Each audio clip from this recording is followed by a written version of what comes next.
Híres nevezetes tiszai partfürdő májustól szeptemberig a szegedi ős és a vendégek nagy játszótere. Nézd a térképet, télen ott vagyunk, az embereknek nyomot hagyunk. Bár Szegedet a történelem vihara gyakran megtépázta, polgárai példaértékű hozzáállása miatt mindig képes volt felállni és tovább lépni. Mert a legjobb hal a bor, abban nincsen szálka, mondják Szögedében.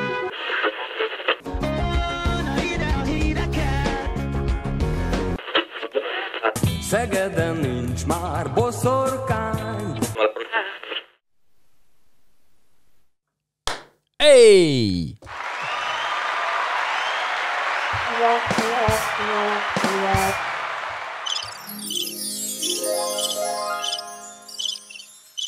Csodálatos! Szerbusztok, üdvözlünk mindenkit! Hello! Ez itt a Szeged Podcast. Nem ezt akartam. Még egy tapsot mindenkinek. Garai Szakás László, magyarországi lakos. Gedzo Európából. Európai lakos. Európai lakoszt. Na, jó van. Elnézést kérek mindenkitől, nem bujócskázom a mikrofon mögött, csak valamiért ezt most így sikerült megállítani. Végülis megállítani is, meg beállítani is. Hogy mondjam, olyan túl sok mindent nem vesztünk, azt gondolom, hogyha én így nézek ki. Mert bárhogy tehát máshogy nem nézek... tud lejjebb állítani, mert akkor nem jó. Bárhogy és hogyha... máshogy... Várj, egyszerre beszélünk, nagyon jó. Mi van, hogyha így jó. egy picit így csinálsz egy ilyet? Nem jó. Nem jó. Én megpróbáltam úgy megcsinálni, hogy legyen jó. Így. Jó, én nem láthatok én sem, de így jó. Jó, a lényeg, hogy nem tudom mennyire látszik, ott a filmmérnöknél jobban látszik ez a csodálatos kar, ami itt így van, ami nála mikrofon állványnak hívják, ezt a mikrofon karnak, az az Úgy, és akkor ez egy elég díszlethez tökéletesen alkalmazkodó dolog. Ha ott fog megrecsenni és leszakítja a pultot, úgy fog röhögni. Már most mondom, hogy az első 20 perc az ezzel fog telni. Szóval, hogy ez jó, de annyira azért nem. Jó? Tehát, hogyha valaki ilyet szeretne vásárolni, akkor előtte azért tesztelje. Na most, mi fog ma történni? A múlt heti tartozásunkat behajtjuk Tokodi Bélán, úgy fel fogjuk hívni telefonon, hogy ihaj. Igaz? Igen. Jó, hát legalább kihúzod magad. Pontosan, hogy így ki kell egészségügyi. húzni. Ez egészségügyi. Igen. Ja, hogy ez azért van. Ez egészségügyi állvány, nem láttam még ilyet. Ez segít a tartást, gerincet kihúzod, szépen jó lesz. Így. Látod, mennyire magasabb vagy, mint én? Ennyi. Hát eddig ezt nem is tudtam. De állítsd be a székedet akkor. Hát jobb az, hogyha nincs. Én meg tudom mutatni, hogy hogytok nagyon így, még így tudok lenni. Így nézzünk ki, jó? Napot kívánok, Dávid és Góliát. Köszönjük. Ez most már mindegy. Az az igazság... Hát én. A főmérnök nem. Na most, várjál. Elrontottunk az egészet. Most már így maradok, jó? Teljesen mindegy nekem már úgyis. Jó, akkor szóval, következő a műsor egyetlen értékelhető része. Éva néni csókolom, Andrea csókázlak, Vince szevasz, Julika néni csókolom a kezét. Krisztina legmélyebb hódolatunk, megvan a komment, ha ki is törölte addig, már most ezt még nem ellenőriztem egy 20 perce, akkor is megvan, mert leképernyőn fotóztam, úgyhogy... Illetve hello Ági néni. Ági néni is hallgat minket, vagyis Ági hogy nézne minket és hallgatna, de a televíziós készülékén csak kép van, és hang nincs. Szerintem jól jár. Mondjuk ebbe is van valami igazság. Úgyhogy Ági néni, hello, hogyha nézze minket. Kész csak a Ági néni. Úgyhogy így. Bővül a szakkör, gyerekek, hát abszolút. Ez nem tudunk mit csinálni, így megyünk előre. Jaj, na, szóval Bélával beszélgetünk majd itt a madárokról, nem is akármilyenekről, vagy nem is akármilyenről. Danka Sirályról. Bőzonyám, kérem szépen.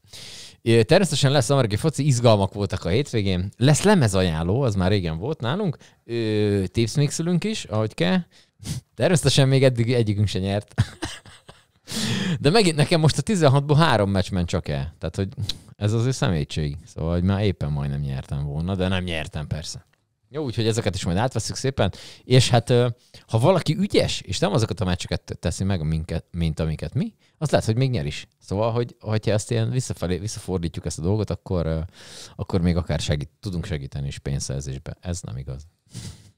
Ez nem igaz, ez szinte teljesen biztos.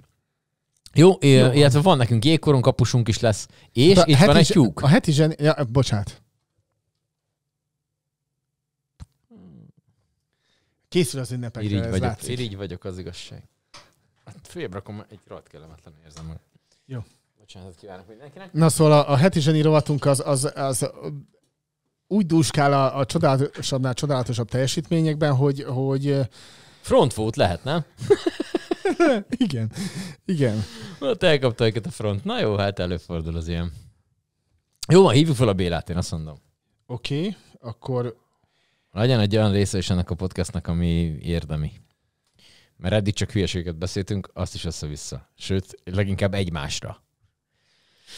Azt egyébként nullánál el szokták mondani, hogyha ilyen páros műsorvezetés van, vagy bármi ilyesmi van, akkor ne beszéljünk egyszer, mert tök értelmetlen az egész. Már csak azért is, mert hogy nem lehet érteni, hogy mit mondunk, úgyhogy... De hát mi ezt ellene megyünk mindennek. Várjál, ellenőrzöm, hogy rajta vagyok? Hát, hogy ne. Ja, lehet, hogy én vagyok rajta. Na tessék, ugye? Hogy Nem, biztos, hogy nem. Ó, Roadcaster, a többit nem mondom ki. Jó van. Azt pont elég volt. Sajnálom. Semmi baj, itt azt lehet. Már sajnálni. Igen, és erre úgyhogy arra gondoltam, hogy így foglalak majd, hogy hívjad kicsi. Hívjad kicsi. Halló, sziasztok, Togaj Béla. Hey, hello! Garai Szakács L és Gedzó, hello. Sziasztok. Szia Béla. Nagyon szépen köszönjük, szia. Akkor, hogy ezen a héten akkor tudunk veled beszélgetni.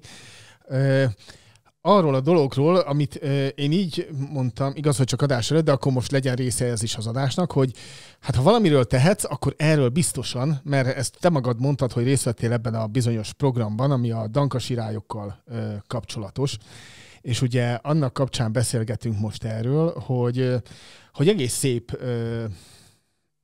hát a dankasirályok azok csapat, falka, mi a helyes terminus? Na hát igazság szerint, hogy kezdjük előről szerintem az egészet. Jó. Mert arról van szó, hogy nem a dankasirályokról szólt ez a dolog, hanem a Magyar Madártengyesetnek van a vízimadár védelmi szakosztálya, és szakosztályokba szerveződünk, meg még egyébként helyi csoportokban is, de a lényeg, hogy a szakmai munkát általában szakosztályokon keresztül végezzük. És a vízimadárvédelmi szakosztály, mert valóban egyébként szakosztályi szinten is benne vagyok, illetve természetesen, mint ilyen terepi felmérőként is dolgozok. Itt elhatározta még az év elején, hogy alapjába véve a Magyarországon, azaz a közép-európai Kárpát-medencémet terelő összes sirányfajnak a felmérését megtesszük. Ez azt jelenti gyakorlatilag, hogy nem csak a mennyiséget, hanem nyilván a sirályoknak az összetételére is kíváncsiak vagyunk, mert természetesen a mindenki által ismert dankasirály, ez a barna fejű, amit még akár Szegeden is lehet látni, az a leggyakoribb, de természetesen azért Magyarországon több mint 10 sirályfaj rendszeresen előfordul, most hagyj ne mondjuk pontos számot, mert össze kellene számolni, és az a lényeg, hogy ebbe a téli időszakba terelnek ezek a madarak nálunk, és így az egyik fő célkitűzésünk, hogy novemberben, decemberben és januárban megszámoljuk ezeket. És hát ebből valóban jól mondtad, hogy a dankasirály volt a legkiemelkedőbb egyedszámmal jelen az egész országban, és hogyha picit a szűkebb pátriárkán, na hát ez egy nehéz szó, mindegy, tehát a szűkebb kis pátriárkánkat nézzük, akkor valóban Szeged, illetve a szegedi Fehértó jelentette azt a csúcs mennyiséget, azt a kis rekordot, amit országosan produkáltunk, ez több mint 14 000 dankasirályt jelentett egyébként november közepén. Ezek mind beszálltak a szegedi Fehértóra, és úgynevezett ezeket az esti behúzásokon keresztül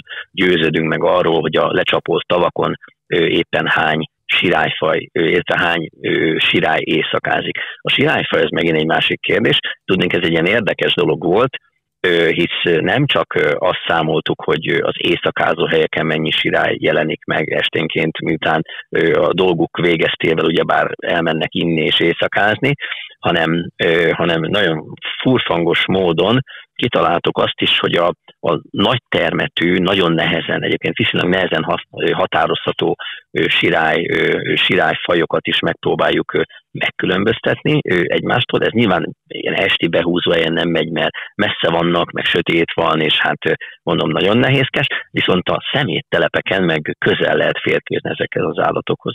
És hát valóban ezek a nagy sirály éjszakázó helyek tulajdonképpen nagyon morbid módon párban járnak a szeméttelepekkel, ahol ezek a madarak nyilván beszállnak, táplálékot találnak, és hát nyilván itt a szegedi Fehértó mellett légvonalba, hogyha ránézzünk a térképre, vagy hát ugyebár autózunk a Csongrádi úton, hogy elhagyjuk Szegedet, rögtön jobbra van a nagy kommunális hulladéktelep, és hát bizony a szegedi Fehértó légvonalba ettől csak néhány kilométer van, tehát teljesen logikus, hogy az a nagyon sok sirály, ami bent éjszakázik a tavakon, az beszáll napközben ezekre a hát a szemét rakásokra tulajdonképpen, és itt a nagy termetű sirályokat hát viszonylag közelről meg lehet szemlélni, nyilván a megfelelő hatósági engedéllyel gyakorlatilag be lehet oda menni nekünk, és ezeket lefényképezgetjük, és ott viszonylag közelről meghatározzuk, tehát innentől kezdve tudjuk, hogy a napközbeni táplálkozó területen mondjuk 100 ilyen nagy termetű sirályból ennyi a sárgalábú sirály, és ennyi a sztyeppi sirály.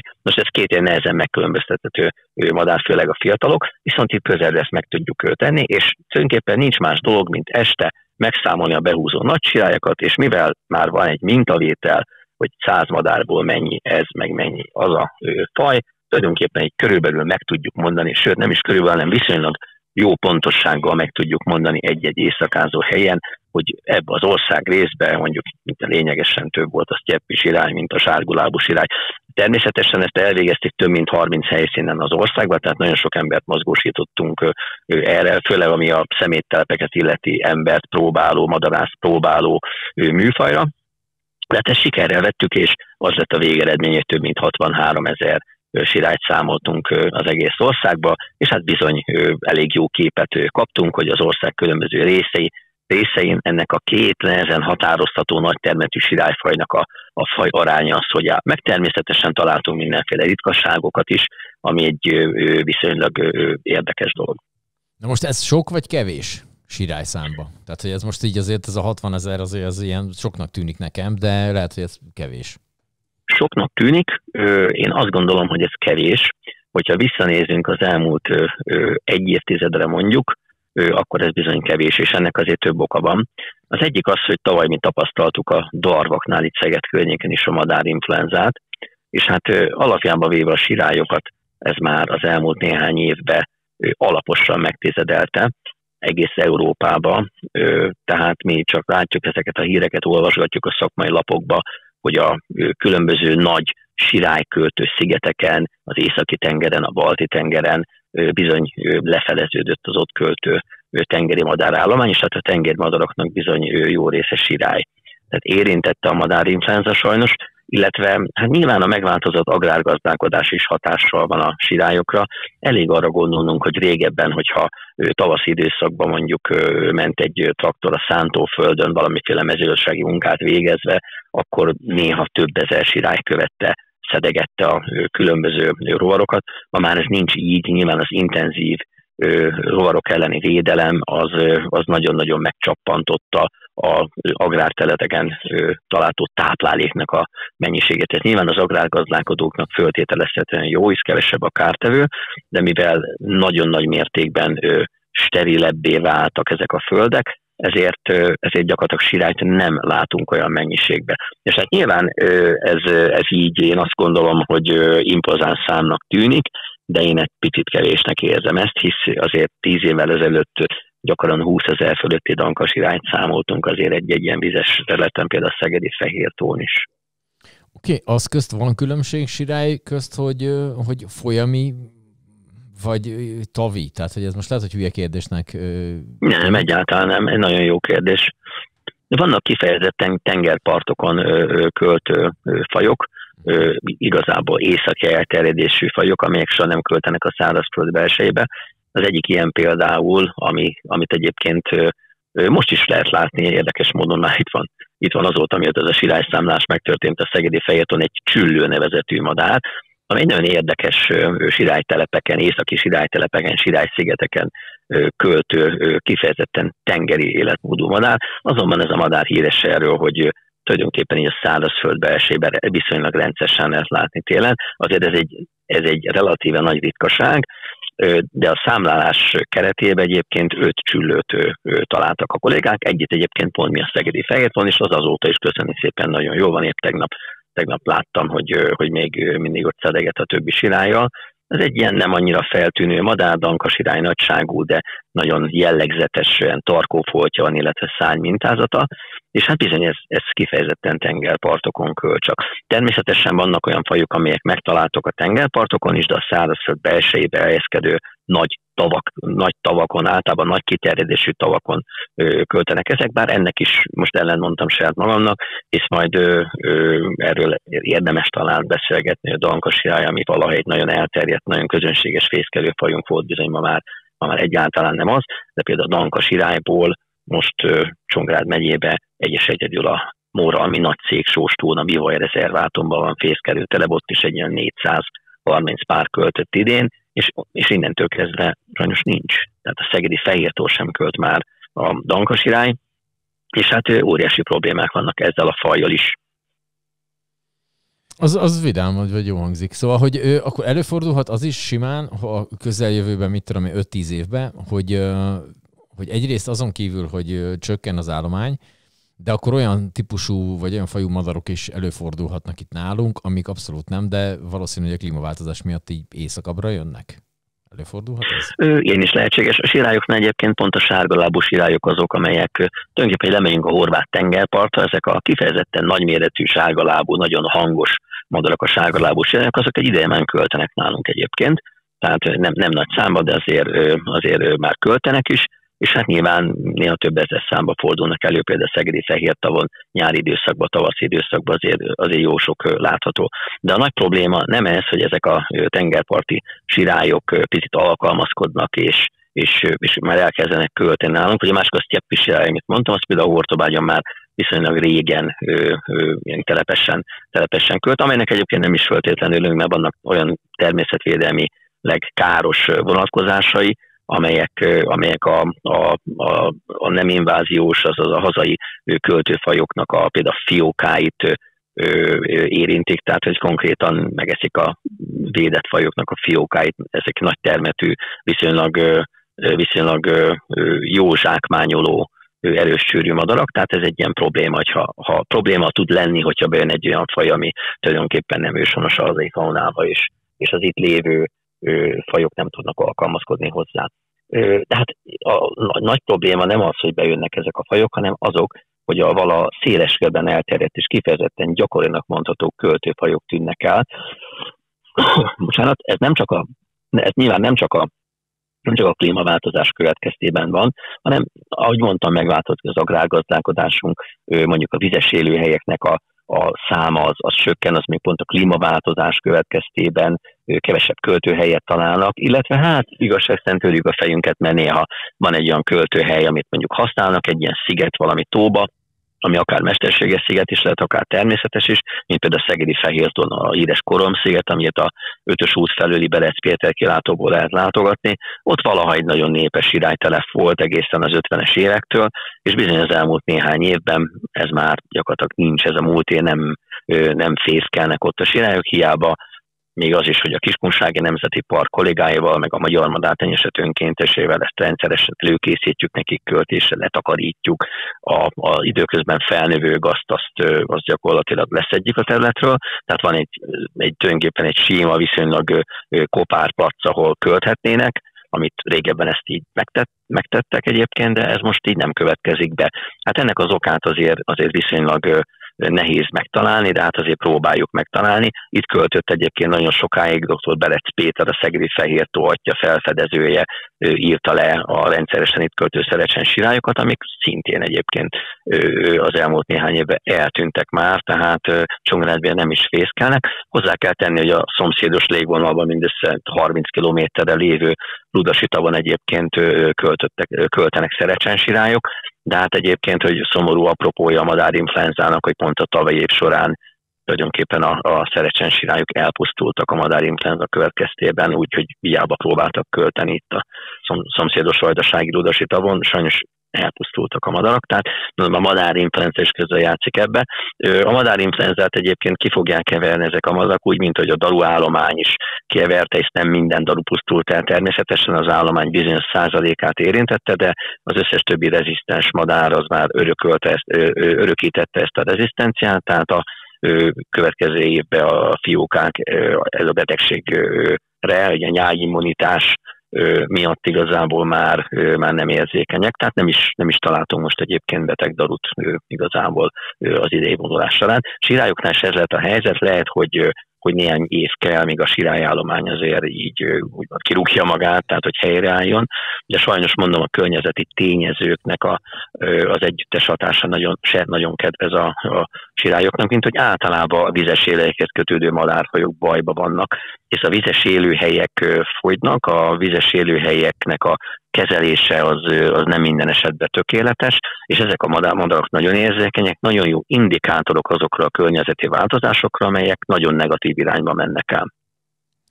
És mi mindent lehetne tenni viszonylag egyszerűen azért, hogy egy kicsit javuljon a helyzet, és hát ha nem is egyik pillanatra a másikra, meg egyik évről a másikra, de mondjuk ilyen 5-10 éves távlatokban, hogyha merhetünk gondolkozni, akkor egy kicsit javuljon a helyzet, nagyobb legyen a madárállomány és a többi. Pontosan ezeket a kérdéseket tettük fel magunknak is tavaly ilyenkor, és ezért volt az, hogy itt a szegedi Fehértón, a Szalakóta látogató központban idén először a Magyar Madárnegyeset történetében megrendeztünk egy konferenciát, amelynek az első magyar sirálytani konferencia volt a neve, és pont ezeket a problémákat jártuk körbe, hogy amit kérdez, hogy mit lehet tenni.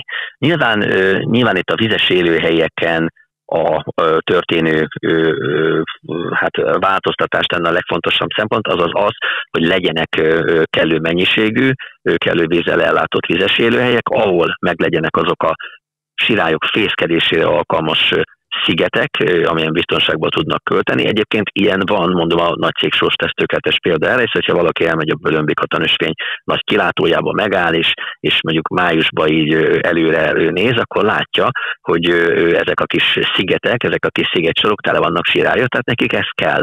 Viszonylag kopár szigetek, de hát ez nem mindenhol van így, és ezért például egy nagyon jó lehetőség arra, hogy bizonyos más élőhelyeken például mesterséges szigeteket létesítsünk, ami nyilván pénzbe kerül, de nyilván ez egy megfelelő megoldás, tehát hogy víz kell, vizes élőhelyekkel, és a vízes élőhelyeken kellenek ezek az úgynevezett sirály fészkedésre alkalmas szigetek.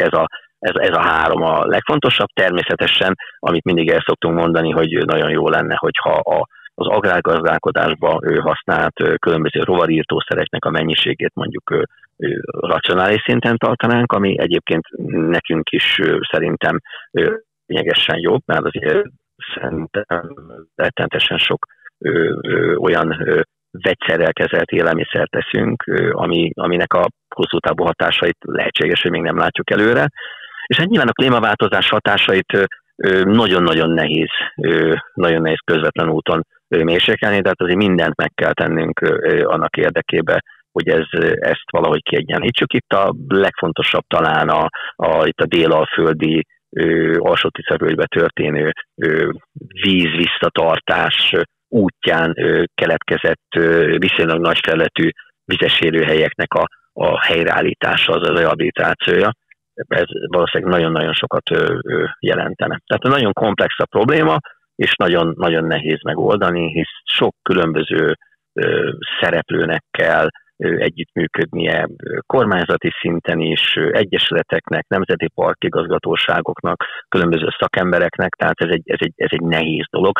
Nagyon-nagyon bonyolult a mi környezetünk, és hát, hogy mondjam, így eléggé belebarmoltunk már ahhoz, hogy nagyon nehéz legyen helyrehozni.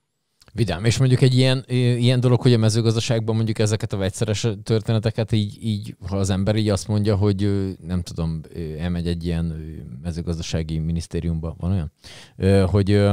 Hogy ott ugye azt mondta, hogy akkor szeretnénk ilyet, hogy valami, ilyenkor van az, hogy van ilyen kommunikáció? Tehát ott valami egy ember, akivel így leülsz beszélgetni, és akkor azt mondja, hogy hát igen, gondolkoztunk rá, majd így elmondja a gazdáknak, kiküldenek egy ilyen e-mailt, a gazdák így megnézik, aha, jó van, oké, és nem csinálnak semmit. Vagy ez hát ez annál lényegesen bonyolultabb probléma. Nyilván nagyon sok kutatás van erre, amely már kimutatta, hogy bizony problémát jelentenek ezek a fokozottan használt rovarírtószerek, növényvédőszerek, meg akár a műtrágyákat is ide lehet sorolni.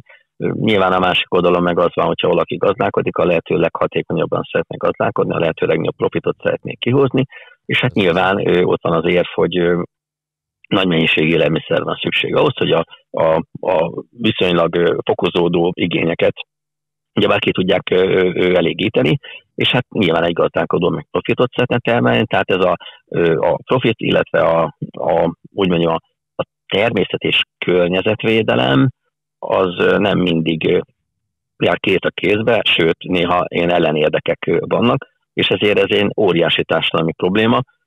Csak mondom, az a probléma, hogy ez ránk is hat, tehát hogy alapjába véve a környezetvédelemnek nagyon sok aspektusa van, a levegővédelemtől kezdve, a víztisztaságtól kezdve, nagyon sok minden, és természetesen nyilván az sem mindegy, hogy mit teszünk, és hát alapjába véve vannak olyan hatások, amelyeket nem is feltétlen tudjuk még ebben a pillanatban megmondani, hogy mit is okozhat mondjuk az emberi szervezetben. Nyilván egy 30 évi olyan zöldségevés, amely mondjuk nem bio, az lehetséges, hogy olyan kellemetlen hatásokat is okoz egy átlagember szervezetébe, amelyet így utólag így szívesen mellőznénk. Tehát, hogy ez egy bonyolult dolog, és sajnos nagyon nehéz feloldani a gazdasági érdekeknek, meg a természet és környezetvédelemnek az ellentétét.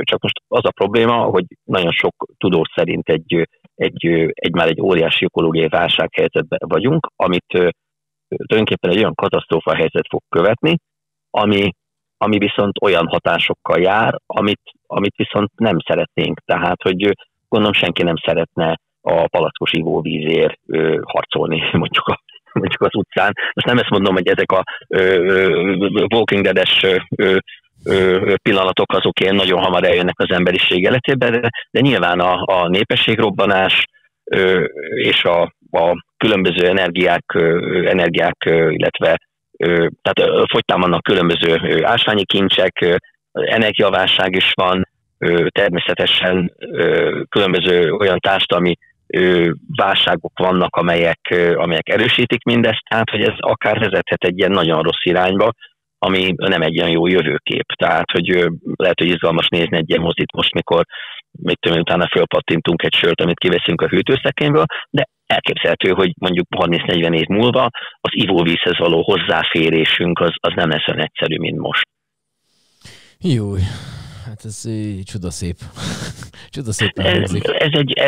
Ez nyilván nagyon sok kutató foglalkozik ezzel, van, aki nagyon-nagyon-nagyon sötét képet fest, van, aki nagyon pozitív képet fest, mondva, hogy az emberiség alkalmazkodik, minden megoldott, mikor odaérünk, akkor az majd meg lesz oldva, meg óriási horderejű, áttörő találmányok majd átsegítenek ezeken a bizonyos válságokon. Ez tényleg sokszor meg is történt, de hogyha ezek nem történnek meg, akkor alapjába véve problémás évtizedek elé nézünk. Tehát ez nem holnap lesz, meg nem holnap után, de hát azért érdemes picit előre gondolkodni, és ezeket a hatásokat már most ellensúlyozni, csak ezt nem átgondoltan kell, csak sajnos az emberek nagyon gyakran a napi szükséglet kielégítésen felül nem feltétlen gondolkodnak abban, hogy kellene annak érdekében élni, hogy mondjuk 50 év múlva is ezek az erőforrások mondjuk, de most nem nagyra gondolok, csak azt, hogy az élelmiszer, illetve mondjuk az ivóvíz az úgy mindenkinek a rendelkezésére álljon. És mivel alapjában egy népességrobbanás van, például 2040-re Indiában 1,8 milliárd embert prognosztizálnak különböző ilyen népességmodellek, amelyek elég durván hangzik a dolog. 10 milliárd ember, klímaválság, egyre forrósodó közel-kelet, már nem a politikai helyzetre gondolok, hanem alapjában véve a következő évtizedekben közel-keletnek például bizonyos régiói olyan forrak lesznek, hogy ott mondjuk nem hogy termelni, de élni sem lehet. Nyilván ez gyakorlatilag magával hozza akár 100 milliós vagy milliárdos migrációs folyamatokat, amelyek mindig is voltak a világban, is így jutottunk ide egyébként, hogyha jobban belegondoltok. De hát az a baj, hogy nyilván így az energiaforrások szűkösek lesznek, és hát ez ilyen problémás lesz. Nem akartam ilyen rossz számokat okozni, de hogyha jobban így belegondolunk, akkor tényleg nem biztos, hogy olyan nagyon szép jövő vár ránk, és az, hogy a dankasidályokból mennyi költ itt Csongrád megyében, lehetséges, hogy 50 év múlva nem feltétlenül ez lesz a legnagyobb problémája itt az embereknek. Tehát, hogy ezt lehet így is fölfogni, nyilván ezért kellene a lehető legtöbbet megtenni azért, hogy a környezetünk rendben legyen, és nyilván az ember, illetve a környezete az egy egyensúlyban legyen, harmonikusan próbáljunk élni. Hát nem volna baj, hogyha ez így történne. Minden esetre szerintem még nem vagyunk elkésve, nem. Csak szerintem még talán nem vagyunk elkésve, de nyilván a profit az nagy úr, meg a mindennapi szükségletkielégítés, meg a fogyasztói társadalom, ami egyébként néha eszetlen méreteket ölt szerintem, meg teljesen logikátlan, tehát ezek nem föltétlen szolgálnak egy ilyen boldog jövőképet, mondjuk így az 50 év múlva bekövetkező. Hát figyelj, te optimistább vagy akkor, mint én sokkal rosszabbul látom ezt. Szerintem én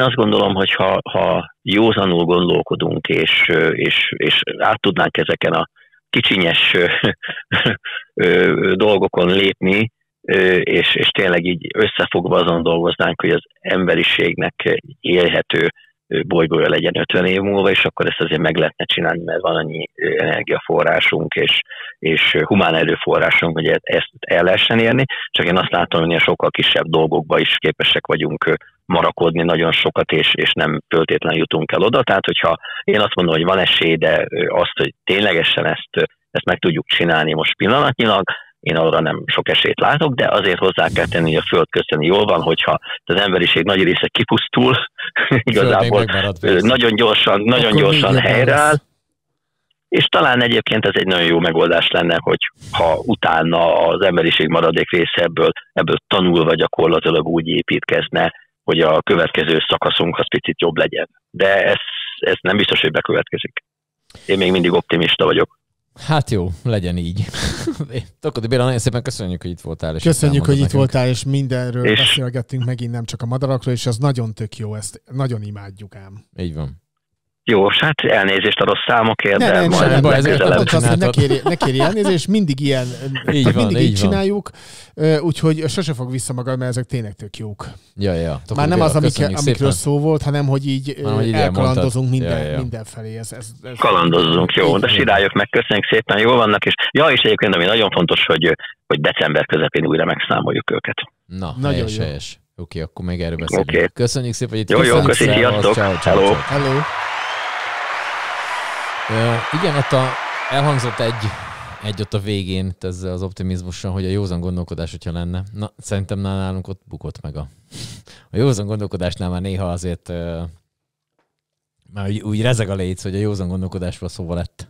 De hát jó van. Igaz, kicsi? Édes jó Isten, na még az. Kommunikáció felelős államtitkár.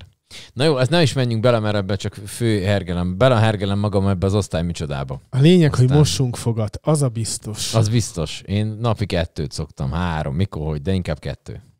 Te szoktál fogat mosni? Köszönöm szépen kérdésedet, igen.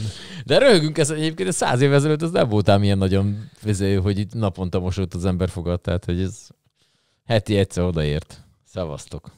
Nem? Tehát, hogy ez... Nem tudok erről mit mondani, hogy heti egyszer, hogy volt 100 éve, de elhiszem neked. Jó, a lényeg, és akkor ez csak itt tényleg egy ilyen nagyon gyors, ha már itt tartunk ennél résznél, akkor csak így megemlíteném, de gondolom sok mindenkinek jött szembe ez az információ, hogy 255 milliárd forintból épül a Budaparton egy ilyen MÁV irodaház, MÁV Volán csoport cégháznak fogják ezt hívni, 255 milliárd forint a tervezett költség. Nyilván ez ugye több szokott lenni ilyenkor, mert ezt csak így betervezik, hogy ez így fog kinézni. 255 milliárd. Jó napot kívánok, köszönjük szépen. És hát fejlesztésekre nem nagyon van. Tehát vasútfejlesztésre van 20 milliárd. 20 milliárd? Nem, a fejlesztésen nem, 255 milliárd, de csinálunk egy házat. Tehát, Szerintem meg vagyunk. Tehát az 275 milliárdos fejlesztés, mert tehát a ház sincsen még meg, tehát az is fejlesztés valójában. Hát végül is így van, így. Így van. Szerintem jó. Most, hogyha ez külső vállalkozó építés, nem a MÁV, akkor szerintem kész is lesz. Egy időben. Na mindegy, nem baj, legyen. Én azt mondom, hogy legyen, mert jól néz ki a terveken, tehát hogy így tényleg, tehát hogy ugyanaz az üveg fos, mint az összes többi.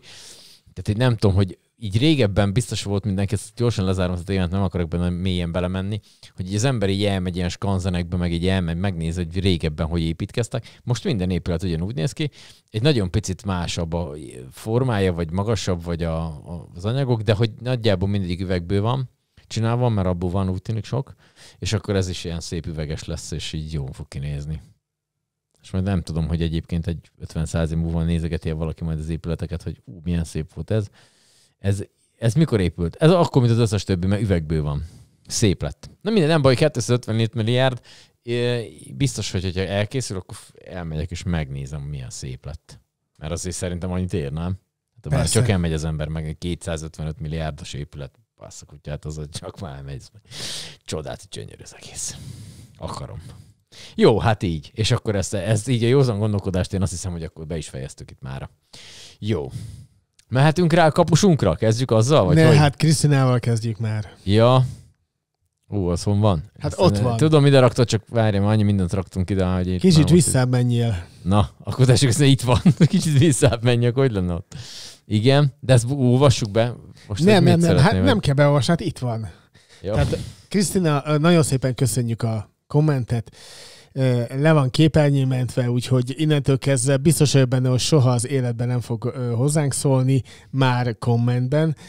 Máshogy azért egy kicsit reménykedünk, de sose lehet ezt tudni.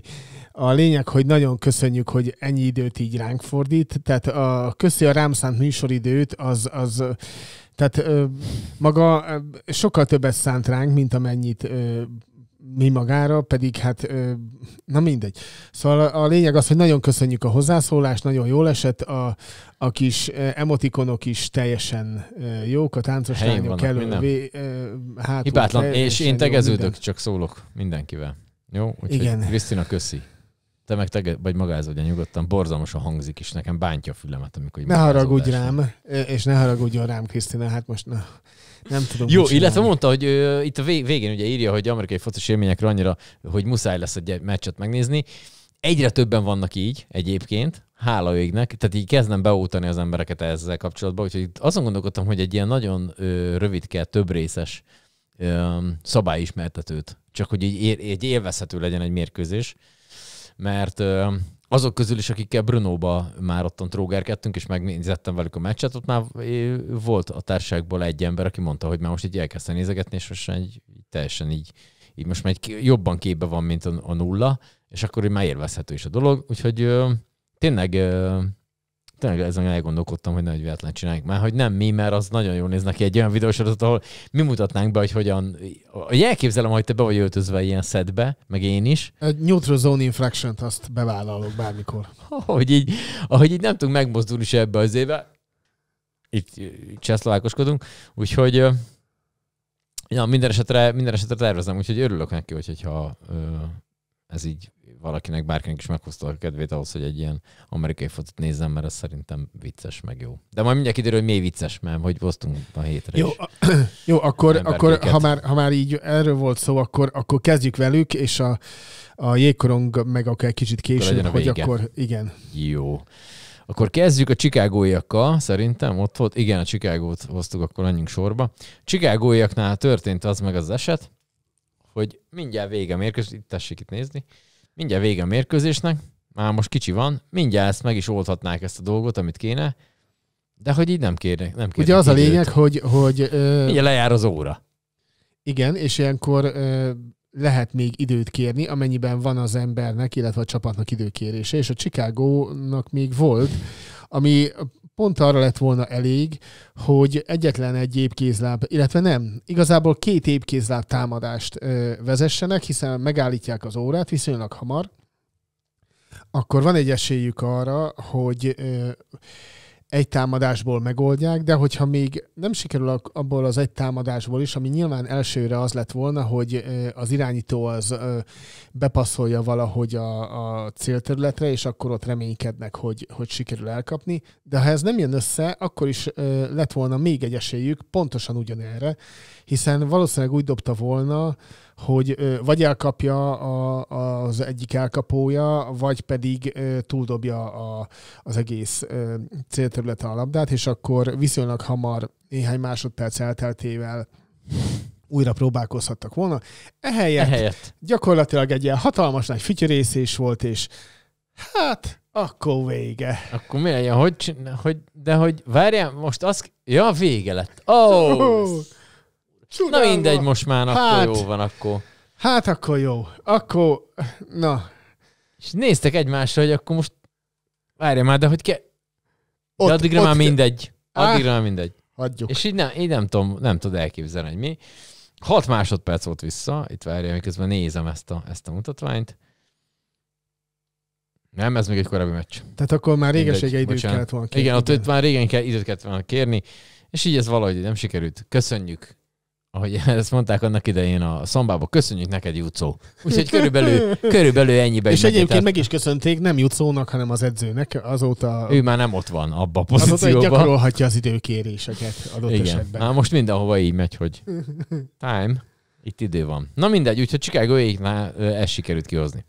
No, de itt még nem ért véget a mutatvány, mert ugye hát ez a hálaadásos mutatvány volt múlt héten, tehát volt csütörtökön 1-2-3 meccs, volt pénteken még hagyjad egy a csodába, meccs. Beszéljél magadról.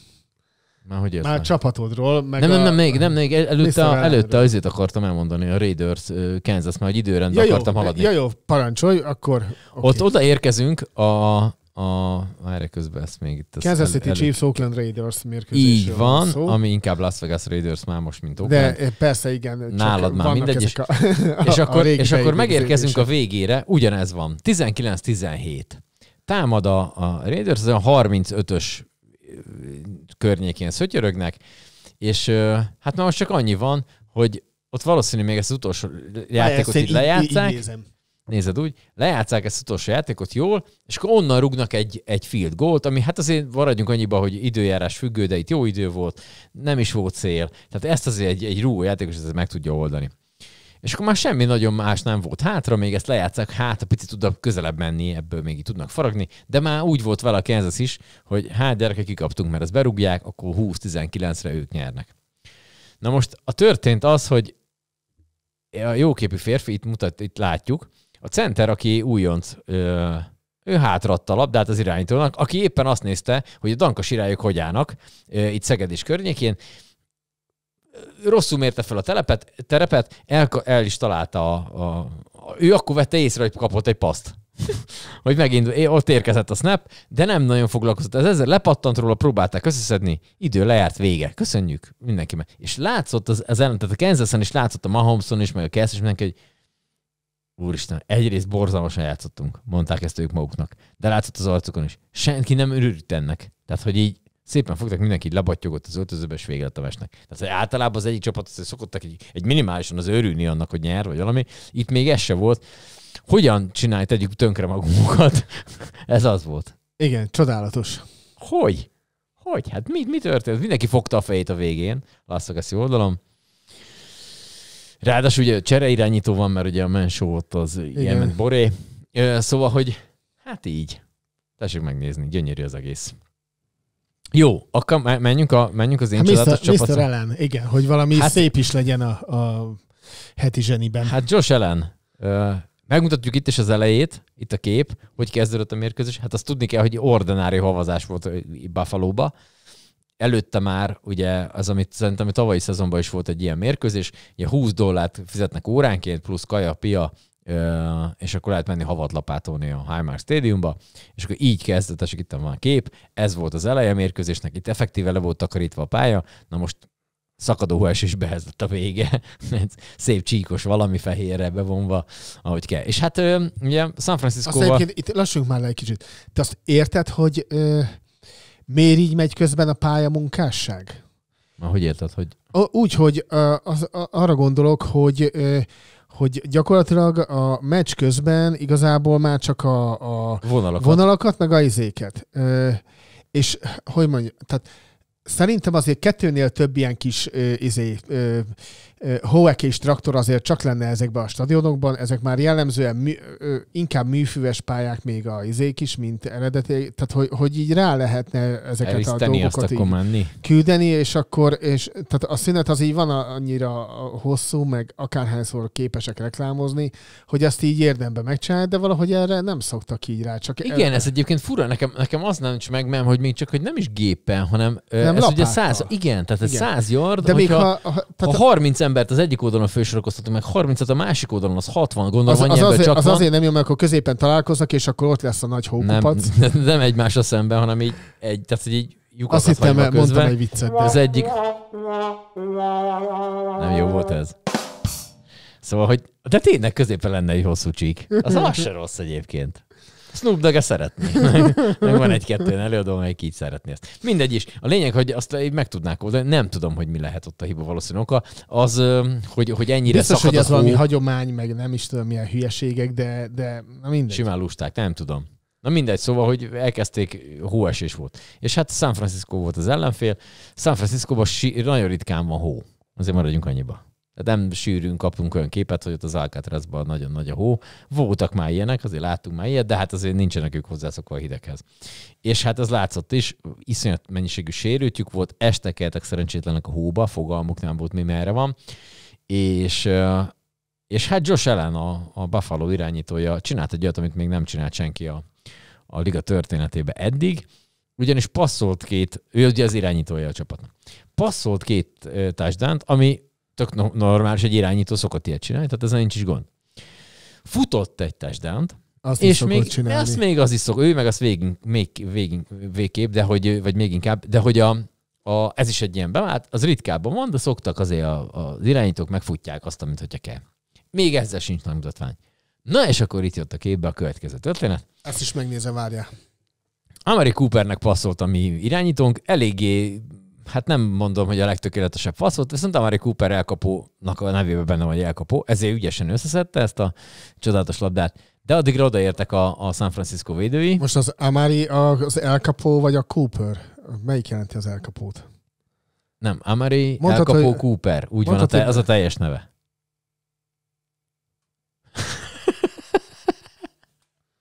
Most nem tudtad? Nem. Ő nem csak így Amari Cooper? Nem. Amari wide receiver Cooper, ez a rendes neve. És a középső az elkapó. De úgy. Na, szóval a lényeg, jó, nézzük tovább. Szóval a lényeg, hogy elkapta ő ezt a labdát, úgy, ahogy. De addigra ezt már észrevették a 49ers védői, és akkor oda szaladtak hozzá. Igen ám, de Josh Allen meg ott ugye háttérbe ott tökölődött, hiszen őt azért nem szokták levinni a földre ilyenkor. És akkor ott oda szaladt, hogy bátya, dob már vissza a labdát. És ugye hátrafelé lehet passzolni ugye az amerikai fociba, hátrafelé passzoltak, Josh Allen lépett még 3-at, megugrottad a szélére, és hát hozzáérintette a labdát a csodálatos kis jelző, narancsárga jelző búrához, vagy mi az? Igen, ilyenkor megy az ordítás, hogy go to the pylon, és ő pont ezt tette. Így van. És akkor azt és szóval egyszerre egy mérkőzésen futott, passzolt, illetve visszahordott egy touchdown gyakorlatilag. Ilyet még nem nagyon csinált senki. Úgyhogy óriás forma ez a Josh Allen gyerek. Hát nyilván nem ok nélkül választottam én ezt a csapatot, meg ezt az űrgét. Most persze nyilván mindenki, aki amerikai fociba otthon van, és van egy választott csapat, az mondja, ugyan már. Úgyhogy így. Itten van a férfiről még egy kép, tessék, hogy ottan csinálja ezt a mutatványt. Jó, és akkor mutassuk meg a szurkolót is, aki ráér zuhanyozni sörrel a hóesésben. Tehát a Buffalo-iek valószínűleg teljesen nem normálisak. Tehát ez Bills Mafia teljes idiota. De ugye az emberek ottan vannak. Úgy ebbe a jó hóba. És akkor mindenki fő van öltözve, mert hát -2 fok, vagy -3 fok, valami ilyesmi volt, szakadó hóesés. És akkor íme az emberünk, aki hát a fejére önti a sört, félmeztelen, és teljesen hülye. Tehát ez látszik rajta, hogy ott azért elmentek otthonról. Nem tudjuk, hogy az egészség állapota hogy van a férfinak most arra. Nem jól. Ez füllel hallható, hogy nem jól. Valószínű, hogy úgy megfázott, mint a barom, vagy nem tudom. Tehát, hogy ez azért veszélyes üzem, de ő azt nagyon jól érezte magát. Illetve még egy képet oda bedobok, és akkor ezt te is mindjárt meglátod. Ez még a mérkőzés elején volt, ugyanis hát attól függetlenül, hogy a pályát takarították meg ugye nagy részét a dolognak, ezért még ott, amikor odaérkeztek az emberkék, akkor itt, az Isten nem akarja jót, ne. Ott látunk a képen egy Buffalo párt, akik már odaérkeztek a mérkőzésre, és egy San Franciscói férfi. A ordinári hóba. Tehát, hogy így hogy látszik, hogy ott még semmi nem volt. De hát voltak, hát most nem akartam ide berakni az összeset, mert ne ezt nézzük csak végig, de hogy félmeztelenül úgy ugráltak ebbe a hóba, mint a barom. Meg hát ugye, amikor touchdown van, akkor hógolyózás van. Tehát, hogyha valaki látna meccset, akkor hogy egyrészt dobálják föl a havat, meg egymásnak, meg mind, tehát, hogy akkor teljes. Tehát, hogy... Úgyhogy nyert a Buffalo, és akkor ezzel ugye elsőként a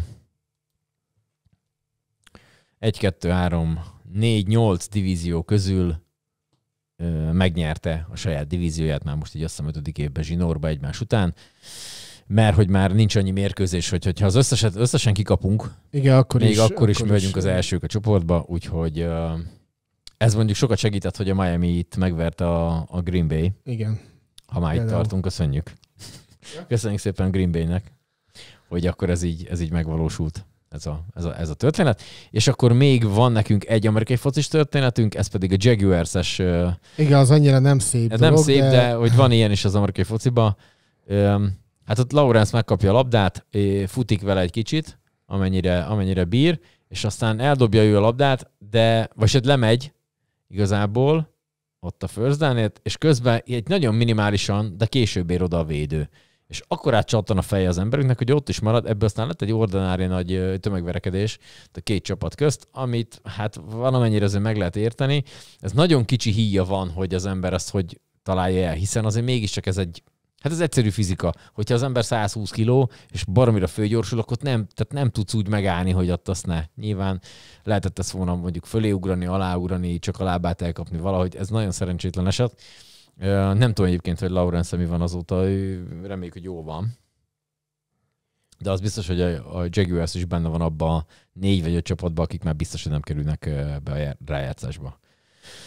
Sajnos, hát nyilván ugye Houston-tól kikaptak ezen a meccsen is.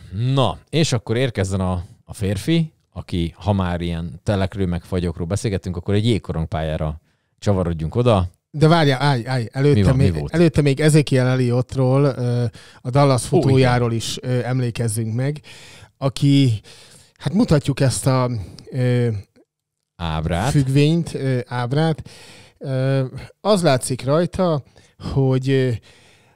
hogy változott a teljesítménye az amerikai labdarúgó ligában töltött évek alatt, tehát amikor ő újonc volt, akkor egy 108,7 yardos átlagot sikerült abszolválnia, és aztán most 2024-re leküzdötte magát 21,4 yardra. Viszont, ahogy a melléketábra mutatja, ő ezt tudja hozni. Igen. Tehát szigorúan monoton csökkenő. És az van, hogy azt nem értem én, hogy ott a 3. vagy 4. év után mi volt ott a kérdés, vagy a kérés, vagy hogy ezt hogy gondolták, hogy majd most jövőre biztos jobb lesz. Igen, de nem lett jobb. Akkor majd jövőre biztos jobb lesz. Nem sikerült. És akkor így haladunk, és ez 2016, tehát ez 8 év alatt így sikerült ezt így kihozni így a rendszerből, hogy akkor azt így, hogy ott egyébként külön pacsi mindenkinek, aki ezzel foglalkozik. Most tehát Dallas Cowboys, tehát kell még bármit mondani igazából. Szinte sejtettem, hogy ez... Hát nem tehetek róla, hogy ott játszik. Hát, na. Jó, hát van ez így. Oké, mehetünk a kapusra? Hát persze, hogy menjünk a kapusra. Íme az ember. Én nem láttam még ilyet. Biztos van ilyen. Charlie Lindgrenről van szó, a Washington Capitalsnek a kapusáról. Aki, ez sokat gyára is vicces, ahogy ez így kinéz. Tehát a Tokodi Tibor díjat örökre megkapta, és élete végéig soha senki nem veheti el tőle. Tehát... Gyönyörű gólt ütött, az igazság. A kellemetlen az a saját kapujába. Úgyhogy ő kapus. Úgy még rosszabb az egész. Így van, tehát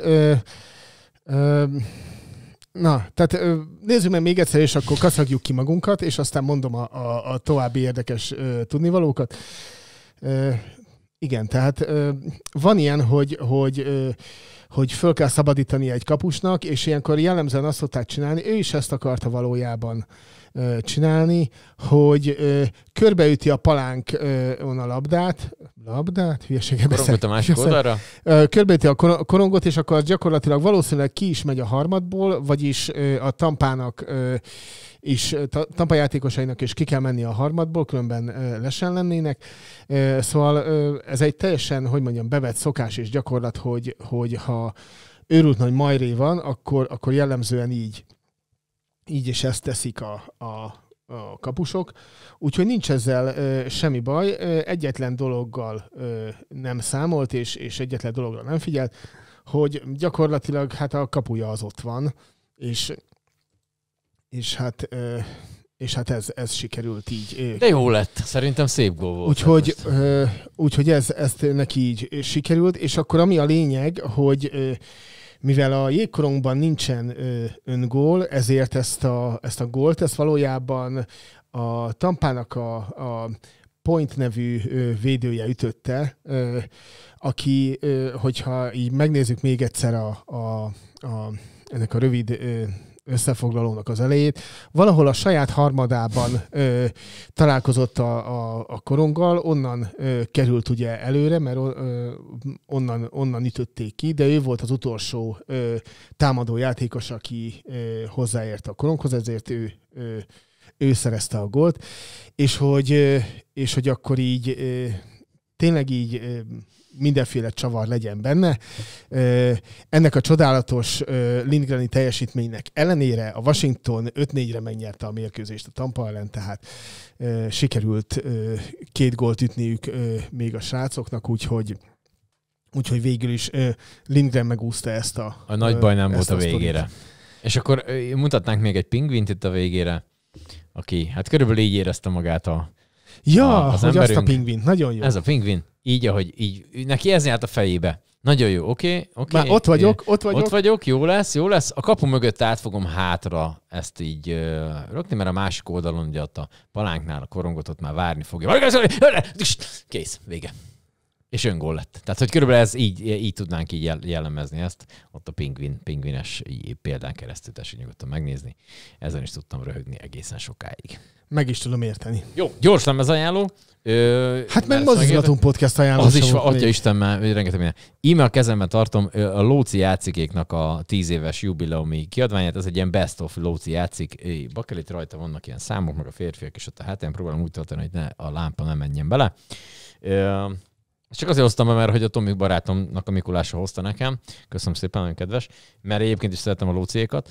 Meg, hogy legyen szegedi vonatkozási dolognak, volt egy olyan szilveszter, amikor a lóciék léptek fel a Széchenyi téren.